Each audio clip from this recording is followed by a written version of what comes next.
Very very good morning. आज हम 8 और 9 मार्च से रिलेटेड जितने भी आपके करंट अफेयर्स के क्वेश्चंस होंगे हम उन क्वेश्चंस को यहाँ पर देखेंगे। ठीक है, साथ ही साथ जो भी आपने पिछला पढ़ रखा है उनको भी रिवाइज करने की कोशिश करेंगे।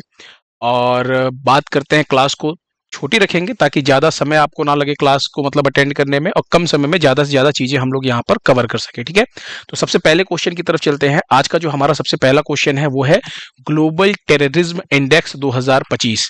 बात करते हैं ये ग्लोबल टेररिज्म इंडेक्स 2025 क्या है। देखिए, अभी हाल ही में ये इंडेक्स जारी हुई है 2025 की रैंकिंग। और ग्लोबल टेररिज्म इंडेक्स की बात करें तो अलग अलग देशों में ना आतंकवाद के प्रभाव जो होते हैं, है ना, जैसे किसी भी देश में कितना आतंकवाद है, उससे क्या क्या चीजें, मतलब कौन सा देश ज्यादा प्रभावित है, उसकी हम बात कर रहे हैं। इसी आतंकवाद के प्रभाव को मापने का काम करता है ये इंडेक्स। और पूछा जा रहा है कि अभी भारत जो है इसमें कौन से स्थान पर है, यानी भारत की क्या रैंक है। तो यहाँ पे आपको ध्यान रखना है, भारत जो है इसके अंदर 14वें नंबर पे है, 14th रैंक पर है ना। एक और चीज ध्यान रखिएगा, 2024 में भी जो भारत है ना वो 14वें नंबर पे ही था। तो इसलिए इस क्वेश्चन में आपको ज्यादा मेहनत करने की जरूरत नहीं है। जो पिछली बार था सेम टू सेम इस बार भी है। तो 2024 में था वही सेम 2025 में है। ठीक है, तो आपको भारत का स्थान ध्यान रखना है और ध्यान रखना टॉप पे कौन है और जारी कौन करता है इसको, क्योंकि एक बार एग्जाम में क्वेश्चन पूछा गया था कि इस इंडेक्स को जारी कौन करता है। और ये पीसीएस के एग्जाम में, स्टिल जो स्टेट सिविल सर्विस के एग्जाम है उसके अंदर पूछा गया क्वेश्चन था। तो ध्यान रखिएगा, थोड़ा और डिटेल देखते हैं। यहाँ पे इस ग्लोबल टेररिज्म इंडेक्स की बात करते हैं, यानी वैश्विक आतंकवाद जो है इसकी बात करते हैं। तो इस इंडेक्स को जारी किया था institute for economic and peace द्वारा, यानी आईईपी के द्वारा इसको जारी किया गया है। इसकी तो ये सन 2000 के अंदर, है ना। और बात करें यहाँ पे तो जो है टोटल कितने देश इसके अंदर शामिल हैं, तो इसके अंदर जो टोटल देश शामिल है वो शामिल है 163, ये 69 नहीं है, इसे करेक्ट कर लीजिएगा ना। 163 जो देश है वो इसके अंदर शामिल थे, ये करेक्ट है, ये 69 टाइपिंग मिस्टेक है। अब इसके अंदर बात करें शीर्ष देश की, तो शीर्ष देश की अगर मैं बात करूं यहां पर, तो आपको ध्यान रखना है कि बुर्किना फासो जो है वो नंबर 1 पर है ना। इस रैंकिंग के अंदर टॉप पे कौन है, बुर्किना फासो। दूसरे नंबर पे है पाकिस्तान। मुझे मालूम था आपके मन में चल रहा होगा कि जब जब भी आतंकवाद की बात करें पाकिस्तान का नाम ना आए, ऐसा कैसे हो सकता है। अगर मैं बात करूं ना पाकिस्तान की, तो 2025 में दूसरा सबसे अधिक, यानी सबसे बड़ा जो आतंकवाद प्रभावित देश है वो आपका पाकिस्तान बना है, दूसरे नंबर पे पहुंच गया है। ठीक है, जबकि 2024 में जो पाकिस्तान था ना ये चौथे नंबर पे था, यानी ये 4th नंबर पे था 2024 में, 2025 में दूसरे नंबर पे आ गया है ना। अगली बार हो सकता है कि ये पहले नंबर पे आ जाए। तो यहाँ पे सीरिया जो है वो तीसरे नंबर पे है। ठीक है, भारत जो है 14वें स्थान पर है, 2024 में भी सेम पे था। पाकिस्तान जरूर आगे आ गया है इस रैंकिंग के अंदर। अब देखिए भाई, सीधी सी बात, एक कहावत आपने सुनी होगी ना, जो दूसरों के लिए गड्ढा खोदता है वो खुद उसी में गिरता है। और पाकिस्तान जो हमारे यानी भारत के लिए जो आतंकवाद वाला काम करता था, वही उसको खुद को नुकसान पहुंचा रहा है ना। पता चला उनके पास खाने के पैसा नहीं है, उन्होंने बम दे ब्लास्ट करवा दिया हमारे इंडिया में। अब वो जो बम ब्लास्ट करके गया बोला पैसा दो हमको, कह रहा हमारे पास तो खुद के पास पैसा है नहीं। तो उसने कहा वहां पे एक किया, पाकिस्तान में 2 और कर देते अगर पैसा नहीं दोगे तो। वही है, जो आतंकवाद को पनाह दे रहा है उसी का सर्वनाश हो रहा है। ठीक है, तो पाकिस्तान जो है इसकी रैंकिंग और घट करके ये मतलब टॉप पे पहुंच गया भाई, टॉप 2 में पहुंच गया ये। चलिए, तो यहाँ पे शीर्ष देश आपको ध्यान रखना बुर्किना फासो को, भारत की रैंकिंग ध्यान रखना है और जारी किसने किया है, ये 3 चीज आपको ध्यान रखनी है, ये तीनों इंपॉर्टेंट है। ठीक है, नेक्स्ट क्वेश्चन देखिए, फ्रेड स्टोले कौन थे जिनका भी हाल ही में निधन हुआ है। तो फ्रेड स्टोले की बात करूं ना तो ये एक विश्व प्रसिद्ध टेनिस खिलाड़ी है। ऑप्शन ए आपका बिल्कुल सही है, ये एक टेनिस प्लेयर है और छोटे मोटे नहीं, बहुत प्रसिद्ध प्लेयर है। यानी आज के टाइम पे जो नाम सुनते हैं आप, जोवाक नोकोविच, है ना, और जो भी आप टेनिस के प्लेयर के नाम सुनते हैं, कार्लोस अल्कराज, एंडी मर्रे, ये सब जब इन्होंने खेलना शुरू भी नहीं किया, मतलब ये पैदा ही नहीं हुआ था ना, तब से ये खेल रहे हैं फ्रेड स्टोले। ठीक है, तो बात करें तो ये एक टेनिस प्लेयर है और इनके मतलब इनका भी हाल ही में निधन हुआ है। 86 वर्ष की आयु में इनका निधन हुआ। कब? 86 वर्ष की आयु में इनका निधन हुआ। कौन से देश से इनका संबंध है? तो ऑस्ट्रेलिया, ये जरूर ध्यान रखिएगा। ऑस्ट्रेलिया के विश्व प्रसिद्ध टेनिस प्लेयर हैं। विश्व रैंकिंग में ना पहले स्थान पर भी थे ये। कब? 1966 में ये पहले स्थान पर थे। और डेविस कप विजेता 3 बार इन्होंने डेविस कप जीता है।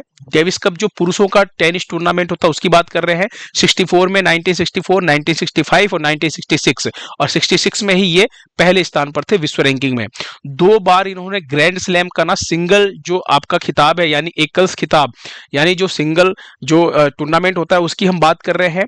और यहाँ पे 10 बार इन्होंने ग्रैंड स्लैम जीता है युगल खिताब के अंदर, और 7 बार ग्रैंड स्लैम इन्होंने जीता है मिश्रित युगल के अंदर। तो आपको ध्यान रखना है टेनिस के ग्रैंड स्लैम साल में कितने होते हैं? 4 होते हैं ग्रैंड स्लैम।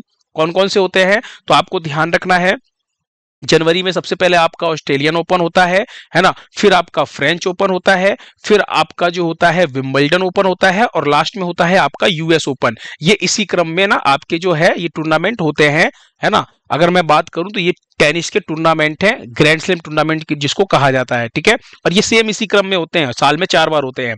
और इन सबको जीतने वाले कौन है? तो यहाँ पे आपको ध्यान रखना फ्रेड स्टोले, और इन्हीं का हुआ है निधन। ऑस्ट्रेलिया के हैं और टेनिस प्लेयर हैं, बस इनका नाम ध्यान रखिएगा, फ्रेड स्टोले। नेक्स्ट क्वेश्चन देखिए। नेक्स्ट क्वेश्चन क्या है आपका? अगला क्वेश्चन, हाल ही में एआई कोर्स को किस मंत्रालय द्वारा लॉन्च किया गया है? अगर हम बात करें तो अभी एआई कोर्स को जो लॉन्च किया गया है वो इलेक्ट्रॉनिक और सूचना प्रौद्योगिकी मंत्रालय द्वारा लॉन्च किया गया है। ऑप्शन बी जो है वो आपका बिल्कुल सही ऑप्शन है, ठीक है। उसके बाद अगर हम बात करें यहाँ पे तो एक और चीज ध्यान रखिएगा, ये एआई कोर्स क्या है? तो इस पर एआई से रिलेटेड डेटा होगा जिससे कंपनियां अपने एआई को ट्रेन कर सकेंगी, और ये एआई से रिलेटेड जो डेटा यानी कहां पर होगा? इस एआई कोर्स पर होगा, ठीक है। तो ये चीज आपको यहां पर ध्यान रखना है। अच्छा, ये जो आप देख रहे हैं, पढ़ रहे हैं यहां पर, इंडिया एआई मिशन को अभी ना 1 साल पूरे हुए हैं। किसको? इंडिया एआई मिशन की बात करते हैं तो इंडिया एआई मिशन को ना अभी 1 साल पूरे हुए हैं। अब ये जो 1 साल पूरा हुआ है ना, इसी वर्षगांठ पर आपको ध्यान रखना है, इसे मेटी ने लॉन्च किया, यानी इलेक्ट्रॉनिक्स और सूचना प्रौद्योगिकी मंत्रालय ने। अच्छा, यहाँ पे एक चीज और ध्यान रखिएगा, मार्च 2024 में ही लॉन्च किया गया था इस इंडिया एआई मिशन को, और जब लॉन्च किया गया था तब 5 साल के लिए इसका बजट रखा गया था, 10,371 करोड़ रुपए का बजट रखा गया था। तो ये इंडिया एआई मिशन जो है, इसी के तहत हमने क्या किया है ना, इसी के मतलब आपको ध्यान रखना है कि इसी की वर्षगांठ पे एआई कोर्स को लॉन्च किया गया है, याद हो जाएगा। अब एक और इंपॉर्टेंट चीज आपको ध्यान रखना, इलेक्ट्रॉनिक्स और सूचना प्रौद्योगिकी मंत्रालय की बात करें, जिसे शॉर्ट में हम मेटी के नाम से जानते हैं, इसने अभी एक पोर्टल लॉन्च किया था, याद आ रहा है किसी को? आधार सुशासन पोर्टल। अगर आप लोगों ने ध्यान से पढ़ा होगा तो ये लास्ट क्लास में मैंने आपको पढ़ाया था, आपको याद बिल्कुल आना चाहिए, है ना। आधार सुशासन पोर्टल जो है, इसको भी हाल में किसने लॉन्च किया था? तो इसी मेटी मंत्रालय ने लॉन्च किया था, है ना। आपको ध्यान रखना है। चलिए नेक्स्ट क्वेश्चन देखिए। अगला क्वेश्चन क्या है आपका? भारत की पहली महिला कानून सचिव के रूप में किसे नियुक्त किया गया? देखिए, जब कभी भी भारत का पहला हो जाए और ऊपर से महिला हो जाए, पहली महिला हो जाए, यानी ये डबल इंपॉर्टेंट क्वेश्चन है आपके लिए, ठीक है। और यहां पर आपको ध्यान रखना है, कई जगह पे न्यूज़पेपर में ना महिला कानून सचिव लिखा गया है, कई जगह पे आपको यहाँ पे लॉ सेक्रेटरी देखने को मिलेगा, और कई जगह पे आपको विधि सचिव देखने को मिलेगा। तीनों का मतलब एक ही है, विधि सचिव, कानून सचिव या लॉ सेक्रेटरी, मतलब तीनों एक ही शब्द, एक दूसरे के पर्यायवाची शब्द है, आपको ध्यान रखना है। तो भारत की पहली लॉ सेक्रेटरी या पहली विधि सचिव या पहली कानून सचिव के रूप में किसे नियुक्त किया गया है? तो अंजू राठी राणा को नियुक्त किया गया है। ऑप्शन बी जो है वो आपका बिल्कुल सही ऑप्शन है, ठीक है, अंजू राठी राणा। अच्छा, माधवीपुरी बुच का नाम आपको ध्यान आ रहा है? माधवीपुरी बुच जो है ये अभी सेबी की पहली महिला अध्यक्ष थी, है ना, सेबी की पहली महिला अध्यक्ष थी, ये आपको ध्यान रखना है। और अभी सेबी के जो नए अध्यक्ष बने हैं, कमेंट बॉक्स में बताइए सेबी के नए अध्यक्ष कौन बने, फटाफट कमेंट बॉक्स में बताइए। वहीं पे जया वर्मा सिन्हा की बात करूं, जया वर्मा सिन्हा, तो जया वर्मा सिन्हा जो है ये रेलवे बोर्ड की पहली महिला अध्यक्ष बनी थी। इसकी रेलवे बोर्ड की पहली महिला अध्यक्ष। कमेंट बॉक्स में बताइए अभी वर्तमान में, अभी हाल ही में नियुक्ति हुई है माधवीपुरी बुच की जगह पर सेबी के नए जो चेयरमैन बने, जो नए अध्यक्ष बने हैं, वो कौन बने हैं? कमेंट बॉक्स में बताइए। तब तक नेक्स्ट क्वेश्चन देखिए। अगला क्वेश्चन क्या है? हाल ही में मुशफिकुर रहीम ने ओडीआई क्रिकेट से संन्यास की घोषणा की, यानी वनडे इंटरनेशनल क्रिकेट से इन्होंने संन्यास की घोषणा की है। पूछा जा रहा है इनका संबंध किससे है? ये जो आप इमेज देख रहे हैं ना, आपका खिलखिलाता चेहरा ये जो दिख रहा है ना, ये जो है ये बांग्लादेश के प्लेयर है, इनका नाम है मुशफिकुर रहीम। और ये छोटे मोटे प्लेयर नहीं है, ये बांग्लादेश के ना टॉप क्रिकेटर में से एक है। नाम क्या है? मुशफिकुर रहीम, है ना। और ये सही आंसर हो जाएगा, बांग्लादेशी क्रिकेटर है और अभी इन्होंने ओडीआई क्रिकेट से लिया है संन्यास। अब देखिए भाई, हुआ क्या है कि अभी ना ओडीआई से संन्यास लेने के पीछे आप ये समझिए, चैंपियंस ट्रॉफी हुई है और चैंपियंस ट्रॉफी के अंदर भारत जो है वो पहुंच गया है फाइनल में, न्यूजीलैंड के साथ मैच होगा, है ना। और अभी आज इसका मैच होगा जब भारत और न्यूजीलैंड का, तो भाई हम तो यही उम्मीद कर रहे हैं कि जल्दी से इंडिया जीत जाए, ताकि हमारी खुशी का जो है ठिकाना ना रहे, हमको थोड़ा करंट अफेयर्स कम याद करना पड़े, क्योंकि इंडिया जीतेगी तो याद करने की जरूरत ही नहीं है, हम सबको पता रहेगा। और बात करें यहाँ पे तो एक चीज ध्यान रखिएगा, चैंपियंस ट्रॉफी में बांग्लादेश के बाहर होने के बाद जो बांग्लादेश की टीम है वो हो गई बाहर चैंपियंस ट्रॉफी में। अब इसके बाहर होने के बाद ना इन्होंने क्या किया, संन्यास की घोषणा कर दी, भैया अब तो मुझे क्रिकेट खेलना ही नहीं है ना। तो हमने कहा भैया नहीं खेलना है तो संन्यास लो, बाहर निकलो।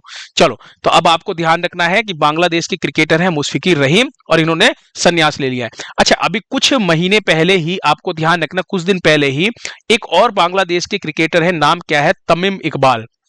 तमीम इकबाल, है ना। इन्होंने भी अभी संन्यास लिया था और ये भी बांग्लादेश के प्लेयर है। अच्छा, एक और संन्यास आपको ध्यान रखना है, शरत चंद्र कमल। ये इंपॉर्टेंट नाम है, इंपॉर्टेंट नाम ये है क्योंकि अभी 2022 में इनको ना मेजर ध्यानचंद खेल रत्न पुरस्कार अवार्ड से सम्मानित किया गया था, इसलिए ये क्वेश्चन बहुत इंपॉर्टेंट है। और इन्होंने भी क्या किया है, इन्होंने भी संन्यास की घोषणा की है, इन्होंने भी संन्यास लिया है। ये आपको ध्यान रखना है, ये टेबल टेनिस प्लेयर है, ठीक है। 2004 में इनको अर्जुन अवार्ड दिया गया था और 2019 में पद्मश्री अवार्ड दिया गया है और अभी 2022 में खेल रत्न पुरस्कार दिया गया है, ठीक है। अब एक और संन्यास देखना है आपको, और वो कौन है? ऑस्ट्रेलिया के स्टीव स्मिथ। ऑस्ट्रेलिया के जो स्टीव स्मिथ है, इन्होंने भी संन्यास की घोषणा की है ओडीआई क्रिकेट से, वनडे इंटरनेशनल से। और ये आप जो इमेज देख रहे हैं यही है स्टीव स्मिथ, ऑस्ट्रेलिया के प्लेयर है। भाई सीधी सी बात है, ऑस्ट्रेलिया भी चैंपियंस ट्रॉफी से बाहर हो गई है, तो अब क्या ही करे बेचारे। तो आपको ध्यान रखना है कि भारत ने इसको हरा करके बाहर कर दिया और अब चैंपियंस ट्रॉफी से बाहर होने के बाद इन्होंने भी संन्यास की घोषणा कर दी है। तो यहां पे 3 संन्यास लेने वाले खिलाड़ियों के नाम बताए मैंने अभी आपको, ये तीनों ही नाम आपको ध्यान रखना है, आपके एग्जाम के लिहाज से इंपॉर्टेंट है। अगला क्वेश्चन देखिए, हाल ही में प्रित्जिकर अवार्ड 2025 जो है ये किसे प्रदान किया गया है? मोस्ट इंपॉर्टेंट क्वेश्चन है, ये बहुत इंपॉर्टेंट है, ये कई बार एग्जाम में पहले भी ये क्वेश्चन बने हैं और पूछा भी गया है। अगर प्रीवियस ईयर्स के क्वेश्चन आप उठा करके देखेंगे तो करंट अफेयर्स के ये क्वेश्चन बहुत पॉपुलर क्वेश्चन है। प्रित्जिकर अवार्ड की बात करूं ना मैं, तो आपको ध्यान रखना ये बहुत इंपॉर्टेंट है। इसे क्या कहा जाता है? इस पुरस्कार को ना एक उपनाम दिया जाता है, वास्तुकला का नोबेल पुरस्कार कहा जाता है। क्या कहा जाता है इस पुरस्कार को? तो आपको ध्यान रखना है, वास्तुकला का नोबेल पुरस्कार इसे कहा जाता है, क्योंकि ये अपने आप में बहुत बड़ा पुरस्कार है। वास्तुकला यानी हम बात कर रहे हैं आर्किटेक्चर, यानी नोबेल ऑफ आर्किटेक्चर की बात कर रहे हैं। इस पुरस्कार की शुरुआत की अगर मैं बात करूं ना, तो इस पुरस्कार की शुरुआत जो हुई थी वो 1979 में हुई थी, है ना, इस पुरस्कार की शुरुआत। और इस पुरस्कार के तहत क्या क्या मिलता है? तो 1 लाख तो अमेरिकी डॉलर मिलते हैं इस पुरस्कार के अंदर, है ना, यूएस डॉलर, ठीक है। उसके बाद बात करें तो एक कांस्य पदक मिलता है और आपको ध्यान रखना है एक सर्टिफिकेट भी मिलता है। तो ये 2 चीजें और ध्यान रखना है ना। अब यहां पर ये जो प्रित्जिकर अवार्ड 2025 वाला जो जीता है वो जीता है लियू जियाकुन ने। ऑप्शन ए आपका बिल्कुल सही है। अब लियू जियाकुन जो है ये कहां के हैं? तो ये चीन के रहने वाले हैं। कहां के? ये चीन के रहने वाले हैं, इनका संबंध चीन से है। और अवार्ड पाने वाले ये 54th यानी 54वें वास्तुकार है, आर्किटेक्ट है ये, ठीक है। तो आपको ध्यान रखना लियू जियाकोन का नाम। अच्छा, यहीं पे अगर मैं बात करूं 2024 में ये पुरस्कार किसे दिया गया था? तो जापान के रिकेन यामामोटो को दिया गया था। ये जापान के हैं और इनको दिया गया था 2024 में सेम यही पुरस्कार। दोनों पुरस्कार ध्यान रखिएगा, क्योंकि जो भी आपके सेंट्रल के एग्जाम्स होते हैं ना, उसमें लगभग जैसे एसएससी हो गया, जो भी सेंट्रल के एग्जाम्स होते हैं, जैसे आरआरबी हो गया, इसमें लगभग 1.5 से 2 साल का करंट अफेयर्स पूछा जाता है, ठीक है। तो दोनों इंपॉर्टेंट है आपके लिए। 2024 में रिकेन यामामोटो को मिला था जो कि जापान के हैं, और अभी सबसे इंपॉर्टेंट लियू जियाकोन जो कि चीन के हैं, और ये अभी 2025 में अवार्ड पाने वाले हैं। इसे वास्तुकला का नोबेल पुरस्कार की संज्ञा दी जाती है, कहा जाता है। नाम क्या है? प्रित्जिकर अवार्ड, ठीक है। और ये जो आप इमेज देख रहे हैं यही है चीन के लियू जियाकुन, ठीक है। नेक्स्ट क्वेश्चन देखिए, अगला क्वेश्चन क्या है आपका? मार्च 2025 में खेलो इंडिया पैरा गेम्स के दूसरे संस्करण का आयोजन कहां किया जाएगा? किसकी बात कर रहे हैं? खेलो इंडिया पैरा गेम्स की। अभी इसका जो पहला संस्करण था, पहला संस्करण 2023 में हुआ था, और कहां पर हुआ था? तो न्यू दिल्ली में हुआ था, ठीक है। और इस बार है दूसरा संस्करण, और ये कहां पर? ये फिर से नई दिल्ली में हो रहा है। ऑप्शन बी जो है वो आपका बिल्कुल सही ऑप्शन है। इसका आयोजन कब से कब तक किया जाएगा? तो 20 से लेकर के 27 मार्च तक इसका आयोजन किया जाना है ना। इसलिए ये महीना जरूर ध्यान रखिएगा कि मार्च 2025 में खेलो इंडिया पैरा गेम्स का आयोजन किया जाएगा। अब पैरा गेम्स की बात करें तो पैरा गेम्स क्या होता है? देखिए, खेलो इंडिया, बहुत सारे ऐसे टूर्नामेंट, जैसे खेलो इंडिया यूथ गेम्स है ना, खेलो इंडिया यूनिवर्सिटी गेम्स है, ऐसे खूब से गेम्स है। लेकिन आपको पैरा गेम्स ध्यान रखना है। पैरा गेम्स यानी जो दिव्यांग लोग हैं, जो विकलांग लोग हैं, उन लोगों का ये टूर्नामेंट है, इसको पैरा गेम्स बोला जाता है, ठीक है। और इसका आयोजन अभी नई दिल्ली में किया जाएगा। और ये जो पहला संस्करण हुआ था, ये दिसंबर 2023 में हुआ था नई दिल्ली में, है ना। और इसके अंदर टॉप पे कौन था? तो हरियाणा जो है वो इसको मतलब इसके अंदर टॉप पे थी, इस खेलो इंडिया पैरा गेम्स के। तो ये तो पहला संस्करण हो गया। दूसरा भी आपका आयोजन किया जाएगा, है ना। तो हम इसके बाद फिर इसको पढ़ेंगे आगे, जब भी इसका आयोजन शुरू होगा और जब इसका खत्म होगा तो उस टाइम पे हम इसको और डिटेल में पढ़ने वाले हैं। तो अभी फिलहाल ध्यान रखिएगा, 20 से 27 मार्च तक दूसरे संस्करण का आयोजन नई दिल्ली में किया जा रहा है। नेक्स्ट क्वेश्चन देखिए, हाल ही में अंतरराष्ट्रीय महिला दिवस जो है ये कब मनाया गया है? तो बात करें अंतरराष्ट्रीय महिला दिवस की, बहुत इंपॉर्टेंट क्वेश्चन है। अंतरराष्ट्रीय महिला दिवस का जो आयोजन किया जाता है वो हर साल 8 मार्च को किया जाता है। तो 8 मार्च को अंतरराष्ट्रीय महिला दिवस मनाया गया है। ये थीम जो है बहुत इंपॉर्टेंट है, ये इसलिए मैं कह रहा हूं कि 2025 की ना, अभी देखिए थीम तो अलग अलग होती है, लेकिन अभी मैं ये जो थीम की बात करूं ये कैंपेन की थीम है।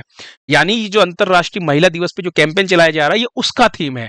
और नाम क्या है? एक्सीलेट एक्शन। क्या है? एक्सीलरेट एक्शन 2025 की थीम है। सेम 2024 की थीम आपको ध्यान रखनी है, इंस्पायर इंक्लूजन। चूंकि ये जो 2024 की थीम है ये एक एग्जाम में अभी पूछा गया था, 2024 में जो एग्जाम हुए थे, और आपको ध्यान रखना है कि इंपॉर्टेंट है, इसलिए दोनों साल की थीम को आपको ध्यान रखना है। पहले कोशिश कीजिएगा 2025 की थीम याद रखने की, फिर 2024 की।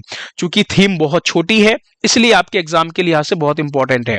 ये तो हो गया अंतरराष्ट्रीय महिला दिवस मनाने की बात हमने कर ली। अब हम बात करते हैं कि ये जो अंतरराष्ट्रीय महिला दिवस है ये पहली बार कब मनाया गया? तो पहली बार जब मनाया गया था तो 19 मार्च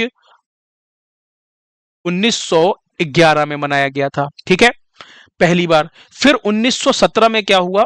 1917 की बात करूं तो 1917 में ना ये 8 मार्च को मनाया गया।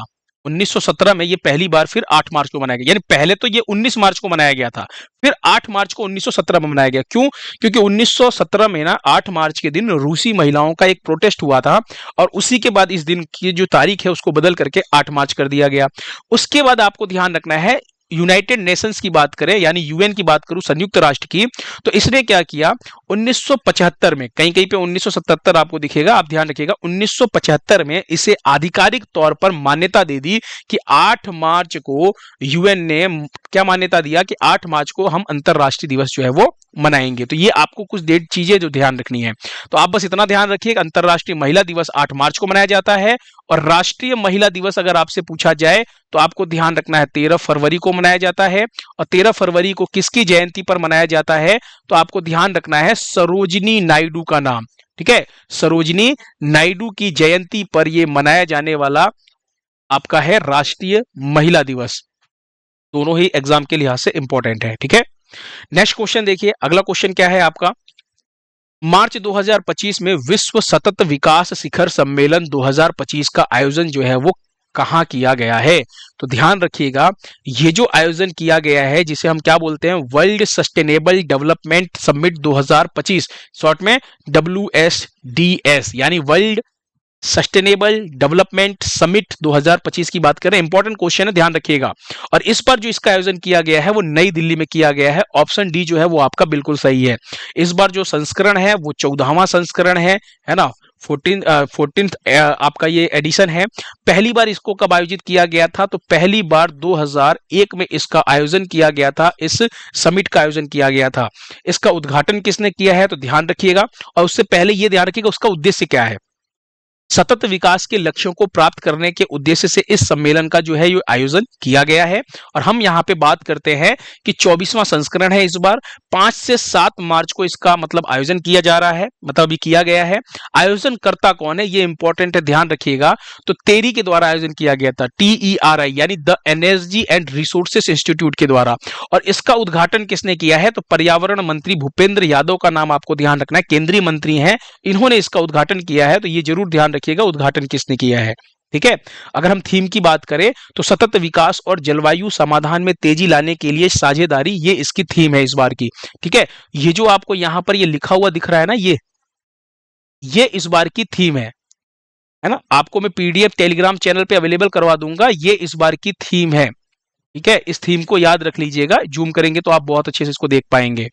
ठीक है। और कहां पर? तो नई दिल्ली इंडिया हैबिटेट सेंटर में, इंडिया हैबिटेट सेंटर नई दिल्ली में इसका आयोजन किया गया है। नेक्स्ट क्वेश्चन देखिए, हाल ही में बर्लिन किसकी राजधानी है? तो आपको ध्यान रखना है जर्मनी की राजधानी है। तो बर्लिन में woman tourism of the year award से किसे सम्मानित किया गया, यानी किस भारतीय को सम्मानित किया गया है? तो यहां पर दिया कुमारी को सम्मानित किया गया है। ऑप्शन ए आपका बिल्कुल सही है। आप यहां पर इमेज देख सकते हैं, है ना। ये जो ब्यूटीफुल सी आपको जो ये लेडी दिख रही है, ये राजस्थान की उप मुख्यमंत्री है। कौन है? राजस्थान की उप मुख्यमंत्री हैं। अगर मैं बात करूं तो पर्यटन मंत्री भी कौन है? यही है, नाम है इनका दिया कुमारी। अगर मैं दिया कुमारी की बात करूं तो राजस्थान में पर्यटन को बढ़ावा देने के लिए किए गए जो इनके सराहनीय कार्य हैं, किसको बढ़ावा देने के लिए? पर्यटन को बढ़ावा देने के लिए राजस्थान में, इसी कार्य के लिए Pacific Asia travel writers association ने यह अवार्ड इनको प्रदान किया है। यह अवार्ड इनको बर्लिन यानी जर्मनी में प्रदान किया गया है। नाम है दिया कुमारी, और ये राजस्थान की क्या है? डिप्टी CM है, यानी उप मुख्यमंत्री हैं, है ना। ये आपको ध्यान रखना है। ठीक है।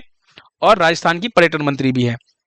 नेक्स्ट क्वेश्चन देखिए, अंतरराष्ट्रीय महिला दिवस। अभी मैंने आपको बताया कि अंतरराष्ट्रीय महिला दिवस कब मनाया जाता है?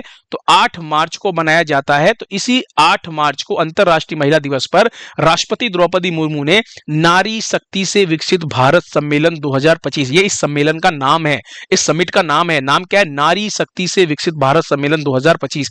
इसका जो उद्घाटन किया गया वो कहां पर किया गया है? तो आपको ध्यान रखना है, इसका उद्घाटन जो किया गया है वो किया गया है नई दिल्ली में। यानी नई दिल्ली के अंदर ही अभी हाल ही में एक और चीज आपने पढ़ा कि विश्व सतत विकास शिखर सम्मेलन, और नई दिल्ली में आप पढ़ रहे हैं नारी शक्ति से विकसित भारत सम्मेलन। दोनों ही सम्मेलन का आयोजन नई दिल्ली में हुआ है। ठीक है।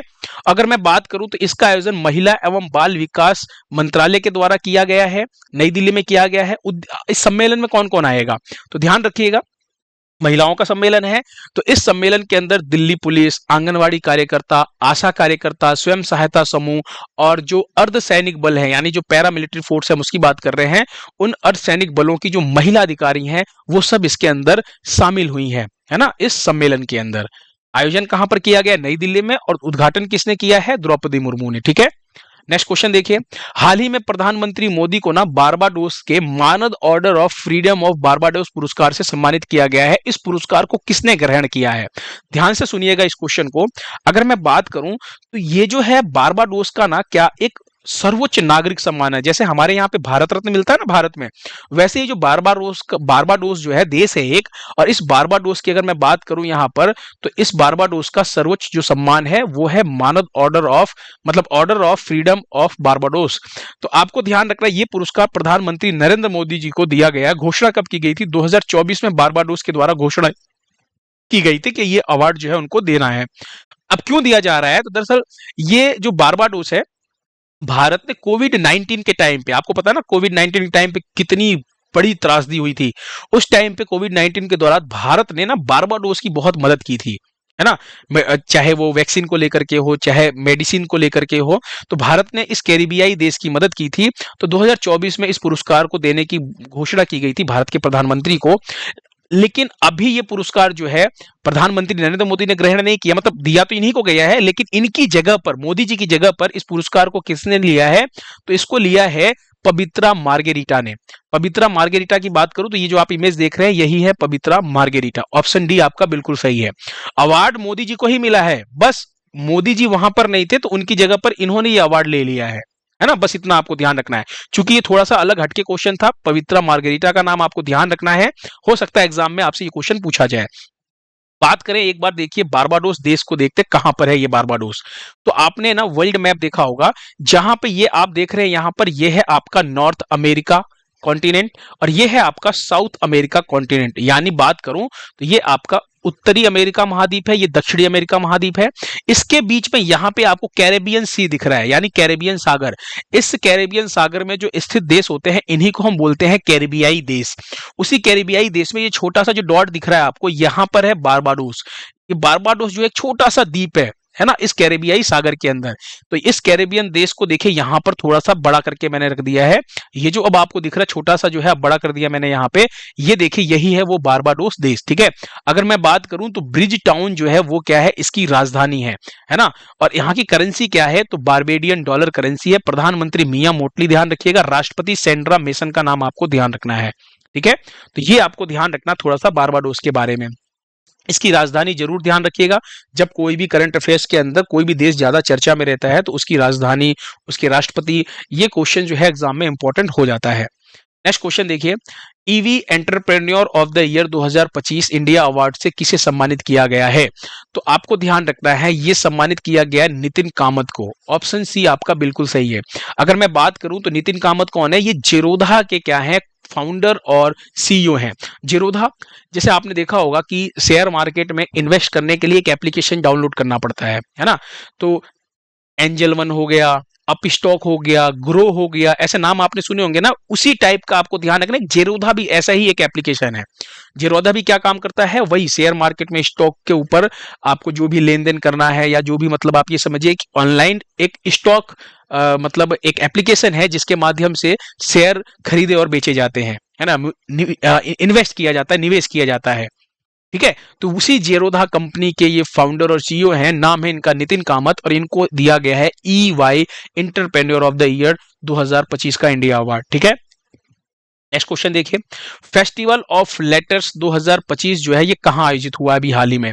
तो फेस्टिवल ऑफ लेटर्स 2025 की बात करूं तो इसे ना एक और नाम से जाना जाता है, और वो नाम क्या है, साहित्योत्सव कहा जाता है। क्या, साहित्योत्सव, ध्यान से सुनिएगा, साहित्योत्सव, साहित्योत्सव, है ना, यानी साहित्य का उत्सव। ठीक है, नाम क्या है इसका, फेस्टिवल ऑफ लेटर्स 2025। ये जो आयोजित किया गया है, कहां पर किया गया है, तो किया गया है। ऑप्शन बी जो है वो आपका बिल्कुल सही आंसर है। अब बात करते हैं थोड़ा इंपॉर्टेंट पॉइंट्स की इसके अंदर, तो ध्यान रखिएगा 7 से 12 मार्च तक इसका आयोजन किया गया है।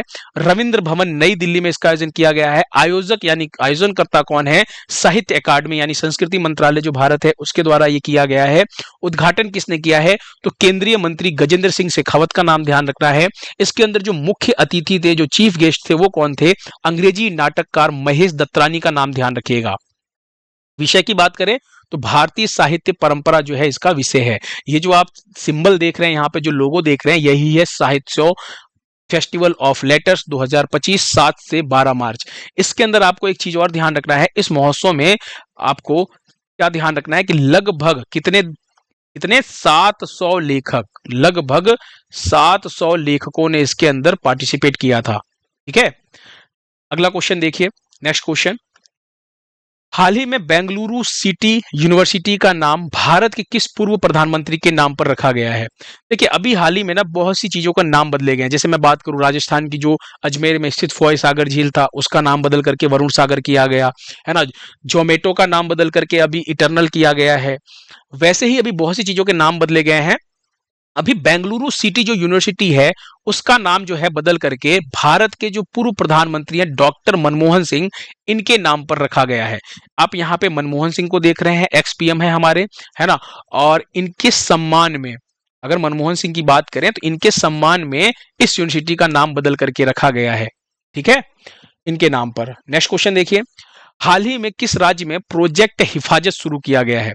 प्रोजेक्ट हिफाजत, नाम से ही पता चल रहा है, हिफाजत यानी किसी की हिफाजत करना। और हिफाजत किसकी करेंगे, तो सीधी सी बात है कि यहाँ पे हिफाजत हमें महिलाओं की करने की जरूरत है, उनके अधिकारों की हिफाजत करने की जरूरत है ना। तो यहाँ पे आपको ध्यान रखना है, ये जो शुरू किया है प्रोजेक्ट हिफाजत, ये पंजाब सरकार ने शुरू किया है। ऑप्शन ए जो है आपका बिल्कुल सही है ना।